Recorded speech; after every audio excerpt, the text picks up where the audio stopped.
जय श्री हरि। प्रभु आप सब महाभारत के वन पर्व की कथाओं का श्रवण कर रहे हैं। अभी जो प्रसंग चल रहा है राजा नल और दमयंती, उनकी महारानी दमयंती का, ये प्रसंग कैसे आया? जब महर्षि बृहस्पति धृतराष्ट्र से मिलते हैं तो महाराज धृतराष्ट्र नहीं, महाराज युधिष्ठिर से मिलते हैं तो वो कहते हैं कि इस संसार में सबसे अधिक कष्ट प्रभु हमें मिला है, सारा राजपाट चला गया। तब महर्षि बृहस्पति कहते हैं कि ऐसी बात नहीं है, तुमसे भी अधिक कष्ट में एक राजा थे। यानी राजा नल के बारे में बताते हैं और उनकी कहानी प्रारंभ कर देते हैं। तो अभी तक आपने श्रवण किया राजा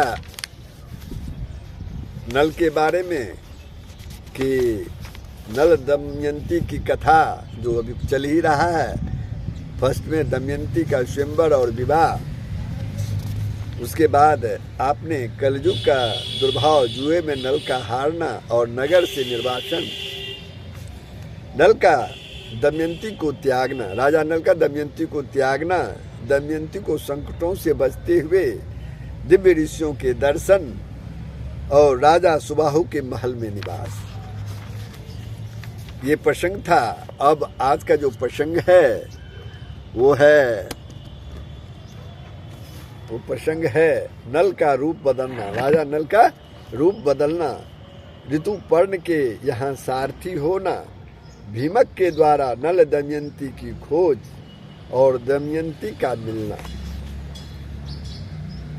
और उसके बाद नल की खोज, ऋतुपर्ण की विदर्भ यात्रा, कलयुग का उतरना, ये प्रसंग भी है। लेकिन देखिए कहाँ तक हम आपको प्रसंग सुना पाते हैं। तो आइए सुनते हैं राजा नल और दमयंती की कथा।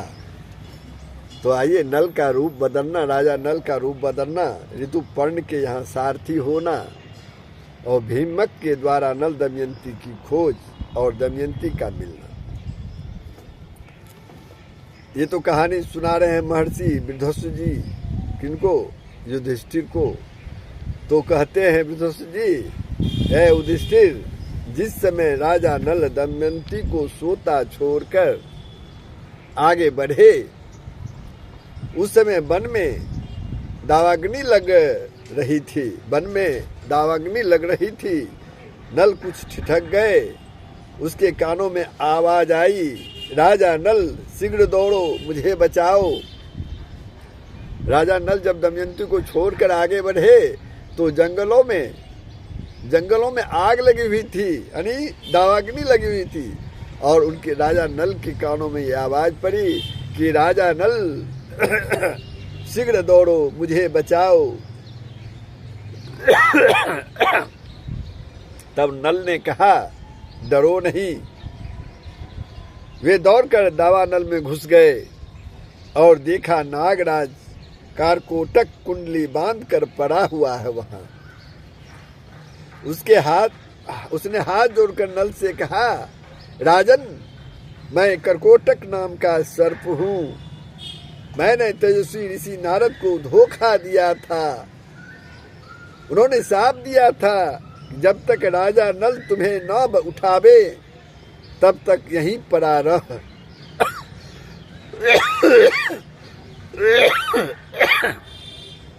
जब तक राजा नल तुम्हें ना ही उठावे तब तक यहीं पड़ा रह।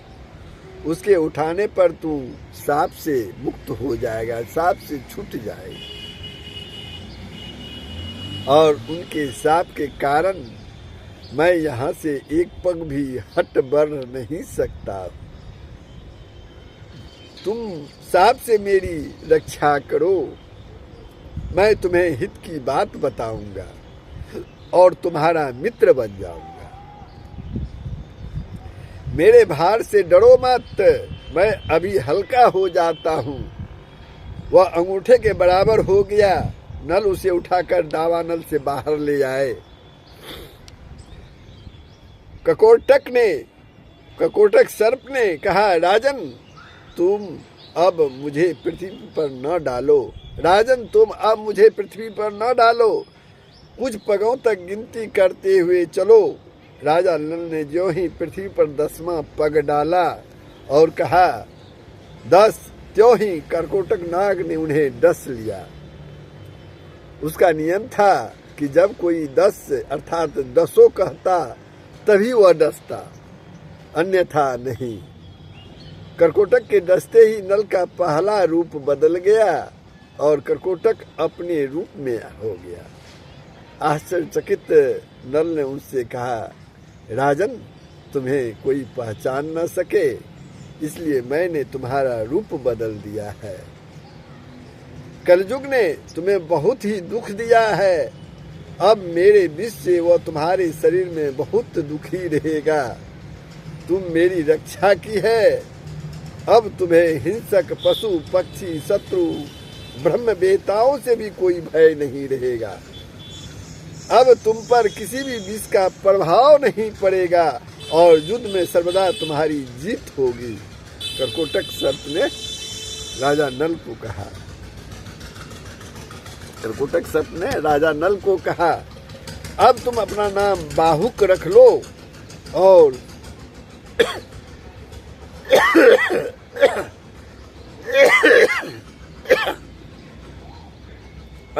अब तुम अपना नाम बाहुक रख लो और दूत कौशल राजा ऋतुपर्ण की नगरी अयोध्या में चले जाओ।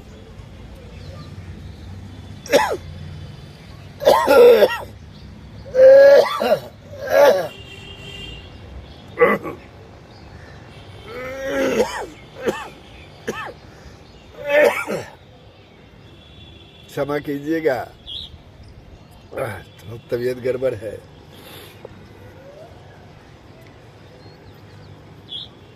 कर्कोटक सर्प ने नल को कहा कि अपना नाम तुम बाहुक रख लो और दूत कौशल राजा ऋतुपर्ण की नगरी अयोध्या में चले जाओ। तुम उन्हें घोड़ों की विद्या बतलाना और वे तुम्हें जुए का रहस्य बतला देंगे। वे तुम्हें जुए का रहस्य बतला देंगे तथा तुम्हारे मित्र भी बन जाएंगे। जुए का रहस्य जान लेने पर तुम्हारी पत्नी पुत्री पुत्र राज्य सब कुछ वापस मिल जाएगा। जब तुम अपने पहले रूप को धारण करना चाहो तब मेरा स्मरण करना और मेरे दिए हुए वस्त्र धारण कर लेना। यह कहकर कर्कोटक सर्प ने दिव्य वस्त्र दिए राजा नल को और वहां से अंतर्ध्यान हो गए। राजा नल वहां से चलकर 10वें दिन राजा ऋतुपर्ण की राजधानी अयोध्या पहुंच गए। उन्होंने वहां राज दरबार में निवेदन किया कि मेरा नाम बाहुक है, मैं घोड़ों को हाँकने तथा उन्हें तरह तरह की चालें सिखाने का काम करता हूँ। घोड़ों की विद्या में मेरे जैसा निपुण इस पृथ्वी पर कोई भी नहीं है, इस पृथ्वी पर कोई भी नहीं है। उन्होंने राज दरबार में ऐसा निवेदन किया। अर्थ संबंधी तथा अन्य गंभीर समस्याओं पर मैं अच्छी सम्मति देता हूँ और रसोई बनाने में बहुत ही चतुर हूँ एवं हस्त कौशल के सभी काम तथा और दूसरे भी कठिन कामों को मैं करने की चेष्टा करूँगा। आप मेरी आजीविका निश्चित करके मुझे रख लीजिए। तब राजा ऋतुपर्ण ने कहा, बाहुक तुम भले आए, तुम्हारे जिम्मे ये सभी काम रहेंगे, परंतु मैं शीघ्रगामी सवारी को विशेष पसंद करता हूँ, इसलिए तुम ऐसा उद्योग करो कि मेरे घोड़ों की चाल जो है वो तेज हो जाए। मैं तुम्हें अश्वशाला अध्यक्ष बनाता हूँ। राजा ऋतुपर्ण ने कहा, तुम्हें हर महीने सोने की 10,000 मोहरें मिलेगी। इसके अलावे नल का पुराना सारथी यानी बारसने और जीवल हमेशा तुम्हारे साथ उपस्थित रहेंगे। बारसने और जीवल हमेशा तुम्हारे साथ उपस्थित रहेंगे। तुम आनंद से मेरे दरबार में रहो। राजा ऋतुपर्ण से सत्कार पाकर राजा नल बाहुक के रूप में वारसन्य और जीवल के साथ अयोध्या में निवास करने लगे, अयोध्या में रहने लगे। राजा नल प्रतिदिन रात को दमयंती का स्मरण करके, दमयंती की याद करके कहा करते कि हाय हाय तपस्विनी दमयंती, भूख प्यास से घबराकर थकी मांदी उस मूर्ख का स्मरण करती होगी, इस मूर्ख का स्मरण करती होगी और न जाने कहाँ सोती होगी, कहाँ रहती होगी। भला वह अपने जीवन निर्वाह के लिए किसके पास जाती होगी। इसी प्रकार वे अनेक बातें सोचते और इस प्रकार ऋतुपर्ण के पास रहते कि कोई उन्हें पहचान ना सके कि ये राजा नल है। वह विदर्भ नरेश भीमक को यह समाचार मिला, जब विदर्भ नरेश भीमक को जब यह समाचार मिला कि मेरे दामाद नल राजच्युत होकर मेरी पुत्री के साथ वन में चले गए हैं, तब उन्होंने ब्राह्मणों को बुलवाया और उन्हें बहुत सा धन देकर कहा कि आप लोग पृथ्वी पर सर्वत्र जाकर नल दमयंती का पता लगाइए। नल दमयंती का यानी मेरी बेटी और दामाद का पता लगाइए और उन्हें ढूंढ लाइए।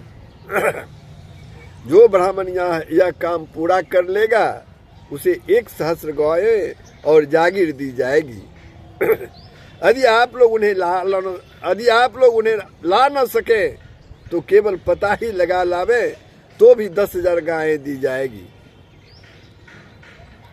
तो सभी ब्राह्मण लोग खुशी से उछलने लगे और नल दमयंती का पता लगाने के लिए वहां से निकल पड़े। सुदेव नामक ब्राह्मण जो है नल दमयंती का पता लगाने के लिए चेदी नरेश की राजधानी में गया। उसने एक दिन राजमहल में दमयंती को देख लिया। अचानक दमयंती को राजमहल में देख लिया। उस समय राजा के महल में पुण्यवाचन हो रहा था और दमयंती सुनंदा एक साथ बैठकर ही वह मंगल कृत्य देख रही थी। सुदेव ब्राह्मण ने दमयंती को देखकर सोचा कि वास्तव में यही भीमक नंदिनी है। मैंने इसका जैसा रूप पहले देखा था वैसा ही अब भी देख रहा हूं। बड़ा अच्छा हुआ, इसे देख लेने से मेरी यात्रा जो है वो सफल हो गई। सुदेव दमयंती के पास गया और बोला, विदर्भ नंदिनी, मैं तुम्हारे भाई का मित्र सुदेव ब्राह्मण हूँ। राजा भीमक की आज्ञा से तुम्हें ढूंढने के लिए यहाँ आया हूँ। तुम्हारे माता पिता और भाई सानंद हैं। तुम्हारे दोनों बच्चे भी विदर्भ देश में सकुशल हैं। तुम्हारे बिछोह से सभी कुटुंबी प्राणहीन से हो रहे हैं और तुम्हें ढूंढने के लिए सैकड़ों ब्राह्मण पृथ्वी पर घूम रहे हैं। तब दमयंती ने ब्राह्मण को पहचान लिया। वह कर्म से सबका कुशल मंगल पूछने लगी और पूछते पूछते ही वह रो पड़ी। सुनंदा दमयंती को बात करते रोते देखकर घबरा गई और उसने अपनी माता के पास जाकर सब हाल कह सुनाया। राजमाता तुरंत अंतःपुर से बाहर निकल आई और ब्राह्मण के पास जाकर पूछने लगी, महाराज, यह किसकी पत्नी है और किसकी पुत्री है? अपने घर वालों से कैसे बिछड़ गई है? तुमने इसे पहचाना कैसे? सुदेव ने नल दमयंती का पूरा चरित्र कह सुनाया और कहा कि जैसे राख में दबी हुई आग गर्मी से जान ली जाती है, वैसे ही इस देवी के सुंदर रूप और ललाट से मैंने इन्हें पहचान लिया है। सुनंदा ने अपने हाथों से दमयंती का ललाट धो दिया, जिससे उसके भौहों के बीच का लाल चिन्ह चंद्रमा के समान प्रकट हो गया। ललाट का वह तिल देखकर सुनंदा और राजमाता दोनों ही रो पड़ी। उन्होंने 2 घड़ी तक दमयंती को अपनी छाती से सटाए रखा। राजमाता ने कहा, दमयंती, मैंने इस तिल से पहचान लिया कि तुम मेरी बहन की पुत्री हो। तुम्हारी माता मेरी सगी बहन है। हम दोनों दशार्ण देश के राजा सुदामा की पुत्री है। तुम्हारा जन्म मेरे पिता के घर ही हुआ था। उस समय मैंने तुम्हें देखा था। जैसे तुम्हारे पिता का घर तुम्हारा है, वैसे ही यह घर भी तुम्हारा ही है। यह संपत्ति जैसे मेरी है, वैसे भी तुम्हारी भी है। दमयंती बहुत प्रसन्न हो गई। उसने अपनी मौसी को प्रणाम करके कहा, माँ, तुमने मुझे पहचाना नहीं तो क्या हुआ?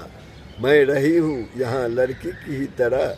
तुमने मेरी अभिलाषाएं पूर्ण की है तथा मेरी रक्षा की है। इससे मुझे संदेह नहीं है कि मैं अब यहाँ और भी सुख से रहूँगी। परंतु मैं बहुत दिनों से घूम रही हूँ। मेरे छोटे छोटे 2 बच्चे पिताजी के घर पर हैं। वे अपने पिता के वियोग से दुखी रहते होंगे। न जाने उनकी क्या दशा होगी। यदि आप मेरा हित करना चाहती हैं तो मुझे विदर्भ देश में भेजकर मेरी इच्छा पूर्ण कीजिए। राजमाता बहुत ही प्रसन्न हुई। उन्होंने अपने पुत्र से कहकर पालकी मंगवाई। भोजन, वस्त्र और बहुत सी वस्तुएं देकर एक बड़ी सेना के संरक्षण में दमयंती को विदा कर दिया। विदर्भ देश में दमयंती का बड़ा ही स्वागत हुआ। दमयंती अपने भाई, बच्चे, माता पिता और सखियों से मिली। अपने देवता और ब्राह्मणों की पूजा की। राजा भीमक को अपनी पुत्री के मिल जाने से बड़ी ही प्रसन्नता हुई। उन्होंने सुदेव नामक ब्राह्मण को 1000 गायें, गांव तथा धन देकर संतुष्ट किया। तो ये था कहानी दमयंती का। भीमक के द्वारा नल दमयंती खोज में दमयंती का मिलना, और आगे के प्रसंग जो है उसमें नल की खोज और ऋतुपर्ण की विदर्भ यात्रा और कलयुग का उतरना, ये प्रसंग है। तो प्रभु मैं चाहता हूँ कि आगे प्रसंग को मैं आपको सुनाऊं।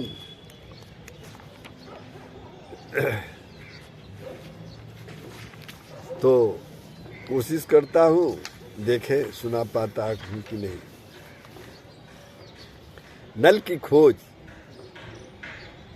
और ऋतुपर्ण की विदर्भ यात्रा, कलयुग का उतरना।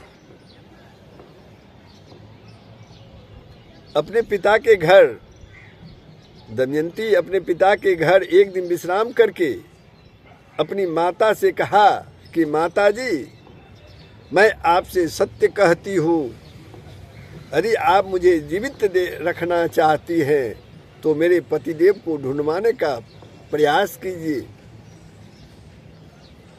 रानी ने बहुत दुखित होकर अपने पति राजा भीमक से कहा कि स्वामी, दमयंती अपने पति के लिए बहुत ही व्याकुल है। उसने संकोच छोड़कर मुझसे कहा है कि उन्हें ढूंढवाने का प्रयास करना चाहिए, उद्योग करना चाहिए।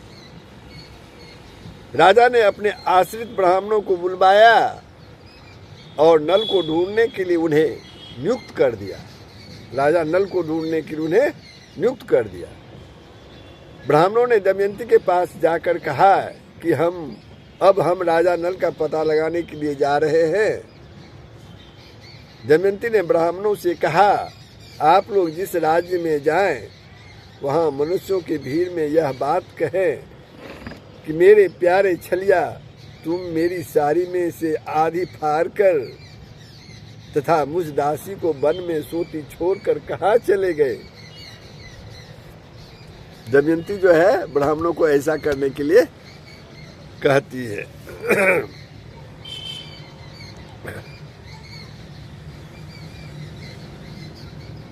वह दासी अब भी इसी अवस्था में आधी साड़ी पहने तुम्हारी आने की वाट जोड़ रही है और तुम्हारे वियोग से दुखी हो रही है। उनके सामने मेरी दशा का वर्णन कीजिएगा और ऐसी बात कहिएगा जिससे वे प्रसन्न हो और मुझ पर कृपा करे। मेरी बात कहने पर यदि आप लोगों को कोई उत्तर दे तो वह कहना है वह कौन है, कहाँ रहता है, और इन बातों का पता लगा लीजिएगा और उसके उत्तर याद रखकर मुझे सुनाइएगा। इस बात का भी ध्यान रखिएगा कि आप लोग यह बात मेरी आज्ञा से कह रहे हैं, यह उसे मालूम न होने पाए। ब्राह्मणगण दमयंती के निर्देश सुना राजा नल को ढूंढने के लिए निकल पड़े। बहुत दिनों तक ढूंढने खोजने के बाद बरनाद नामक ब्राह्मण ने महल में आकर दमयंती से कहा कि राजकुमारी, मैं आपके निर्देशानुसार निषद नरेश नल का पता लगाता हुआ अयोध्या जा पहुंचा। वहां मैंने राजा ऋतुपर्ण के पास जाकर भरी सभा में तुम्हारी बात दोहराई, परंतु वहां किसी ने भी कुछ उत्तर नहीं दिया। जब मैं चलने लगा तब उसके बाहुक नाम के सारथी ने मुझे एकांत में बुलाकर कुछ कहा। देवी, वह सारथी राजा ऋतुपर्ण के घोड़ों को शिक्षा देता है, स्वादिष्ट भोजन बनाता है, परंतु उसके हाथ छोटे और शरीर जो है वो कुरूप है। उसने लंबी सांस लेकर रोते हुए कहा कि कुलीन स्त्रियां घोर कष्ट पाने पर भी अपने शील की रक्षा करती है और अपने सतीत्व के बल पर स्वर्ग जीत लेती है।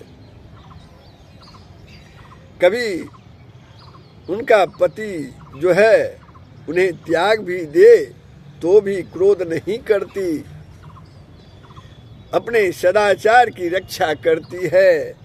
त्यागने वाला पुरुष विपत्ति में पड़ने के कारण दुखी और अचेत हो रहा था, इसलिए उस पर क्रोध करना उचित नहीं है। माना कि पति ने अपनी पत्नी का योग्य सत्कार नहीं किया, परंतु वह उस समय राजलक्ष्मी से च्युत, क्षुधातुर, दुखी और दुर्दशाग्रस्त था। ऐसी अवस्था में उस पर क्रोध करना उचित नहीं है। जब वह अपनी प्राण रक्षा के लिए जीविका चाह रहा था तब पक्षी उसके वस्त्र लेकर उड़ गए।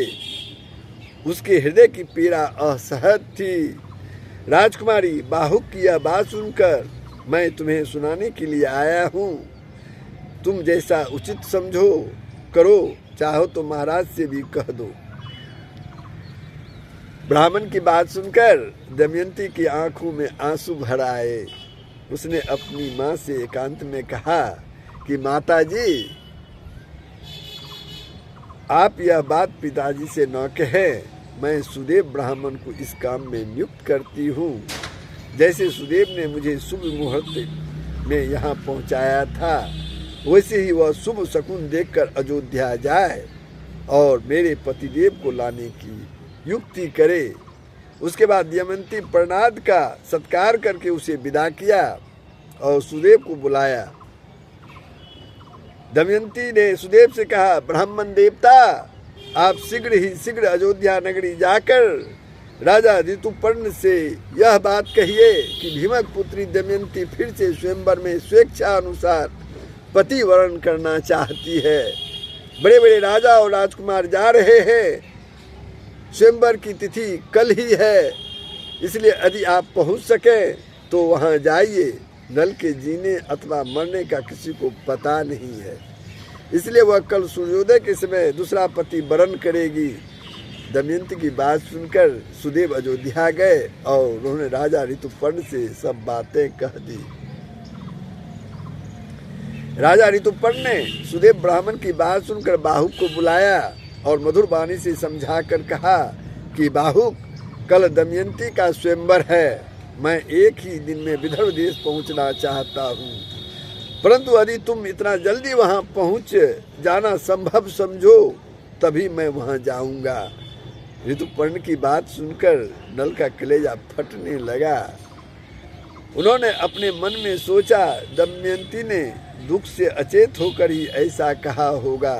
संभव है वह ऐसा करना चाहती हो, परंतु नहीं, उसने मेरी प्राप्ति के लिए ही यह युक्ति की होगी।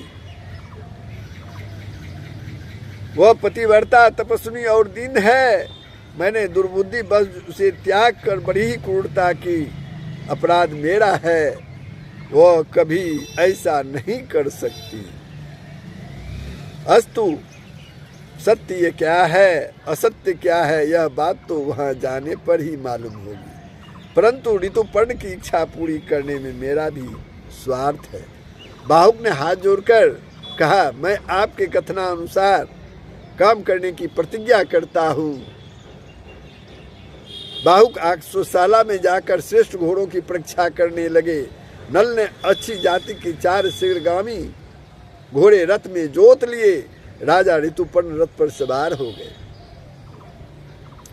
जैसे ही आकाशचारी पक्षी आकाश में उड़ते हैं, वैसे ही बाहुक का रथ थोड़े ही समय में नदी, पर्वत और वनों को लांघने लगा। एक स्थान पर राजा ऋतुपर्ण का दुपट्टा नीचे गिर गया। उन्होंने बाहुक से कहा, रथ रोको, मैं बारसने से उसे उठवा मंगवाऊंगा। नल ने कहा, आपका वस्त्र गिरा तो अभी है, परंतु अब हम वहां से 1 योजन आगे निकल आए हैं, अब वह नहीं उठाया जा सकता। जिस समय यह बात हो रही थी उस समय वह रथ एक वन में चल रहा था। ऋतुपर्ण ने कहा, बाहुक, तुम मेरी गणित विद्या की चतुराई देखो। सामने के वृक्ष में जितने पत्ते और फल दिख रहे हैं, उनकी अपेक्षा भूमि पर गिरे हुए फल और पत्ते 101 गुने अधिक हैं। इस वृक्ष की दोनों शाखाओं और टहनियों पर 5 करोड़ पत्ते हैं और 2095 फल है। तुम्हारी इच्छा हो तो गिन लो। बाहुक ने रथ खड़ा कर दिया और कहा कि मैं इस बहेरे के वृक्ष को काटकर इनके फलों और पत्तों को ठीक ठीक गिनकर निश्चय करूंगा। बाहुक ने वैसा ही किया। फल और पत्ते ठीक उतने ही हुए जितने राजा ने बतलाए थे। नल आश्चर्यचकित हो गए। बाहुक ने कहा, आपकी विद्या अद्भुत है, आप अपनी विद्या बतला दीजिए। तो ऋतुपर्ण ने कहा, गणित विद्या की ही तरह मैं पासों की वशीकरण विद्या में भी ऐसा ही निपुण हूँ। बाहुक ने कहा कि आप मुझे यह विद्या सिखा दें तो मैं आपको घोड़ों की भी विद्या सिखा दूं। ऋतुपर्ण को विदर्भ देश पहुंचने की बहुत जल्दी थी और अश्व विद्या सीखने का लोभ भी था, इसलिए उन्होंने राजा नल के पासों की विद्या सिखा दी और कह दिया कि अश्व विद्या तुम मुझे पीछे सिखा देना, मैंने उसे तुम्हारे पास धरोहर छोड़ दिया। जिस समय राजा नल ने पासों की विद्या सीखी, उसी समय कलयुग कारकोटक नाग के तीखे बीज को उगलता हुआ नल के शरीर से बाहर निकल गया। कलयुग के बाहर निकलने पर नल को बड़ा क्रोध आया और उन्होंने उसे शाप देना चाहा। कलयुग दोनों हाथ जोड़कर भय से कांपते हुए कहने लगा, आप क्रोध शांत कीजिए, मैं आपको यशस्वी बनाऊंगा। आपने जिस समय दमयंती का त्याग किया था, उसी समय उसने मुझे शाप दे दिया था। मैं बड़े दुख के साथ करकोटक नाग के विष से जलता हुआ आपके शरीर में रहता था। मैं आपकी शरण में हूँ, मेरी प्रार्थना सुने और मुझे शाप न दें। जो आपके पवित्र चरित्र का गान करेंगे उन्हें मेरा भय नहीं होगा। राजा नल ने क्रोध शांत किया। कलयुग भयभीत होकर बहेरे के पेड़ में घुस गया। यह संवाद कलयुग और नल के अतिरिक्त और किसी को मालूम ना हुआ। वह वृक्ष ठूट सा हो गया। इस प्रकार कलयुग ने राजा नल का पीछा छोड़ दिया, परंतु अभी उनका रूप नहीं बदला था। उन्होंने अपने रथ को जोर से हाँका और संध्या काल होते न होते वह विदर्भ देश में जा पहुंचा।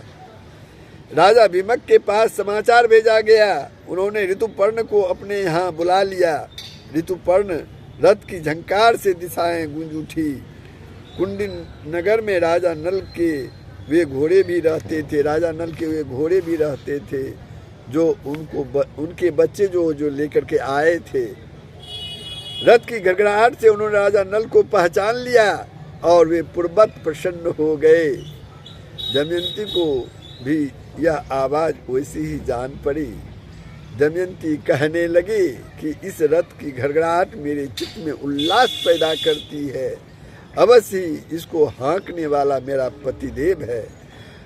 यदि आज वे मेरे पास नहीं आएंगे तो मैं धधकती आग में कूद पड़ूंगी। मैं कभी हंसी खेल में भी उनसे झूठ बात कही हो, उनका कोई अपकार किया हो, प्रतिज्ञा करके तोड़ दी हो, ऐसी बात याद नहीं आती। वे शक्तिशाली, क्षमावान, वीर, दाता और एक पत्नी वर्ती हैं। उनके वियोग से मेरी छाती फट रही है। दमयंती महल की छत पर चढ़कर रथ का आना और उस पर से रथी सारथी का उतरना देखने लगी। तो ये था कहानी नल दमयंती की नल की खोज, ऋतुपर्ण की विदर्भ यात्रा, कलयुग का उतरना। अब यहीं पर ये प्रसंग राजा नल का समाप्त करते हैं। आगे के प्रसंग में आप सुनेंगे दमयंती के द्वारा राजा नल की परीक्षा, पहचान, मिलन, राज प्राप्ति और कथा का उपसंहार। उसके बाद राजा नल की कहानी समाप्त हो जाएगी अगले भाग में। तो बंधु, अगर ये कहानी पसंद हो, अगर कोई आपके मन में विचार हो तो ज़रूर ही कमेंट बॉक्स में लिखेंगे और वीडियो को सब्सक्राइब कर देंगे। जय श्री हरि, जय श्री कृष्ण, सबका कल्याण।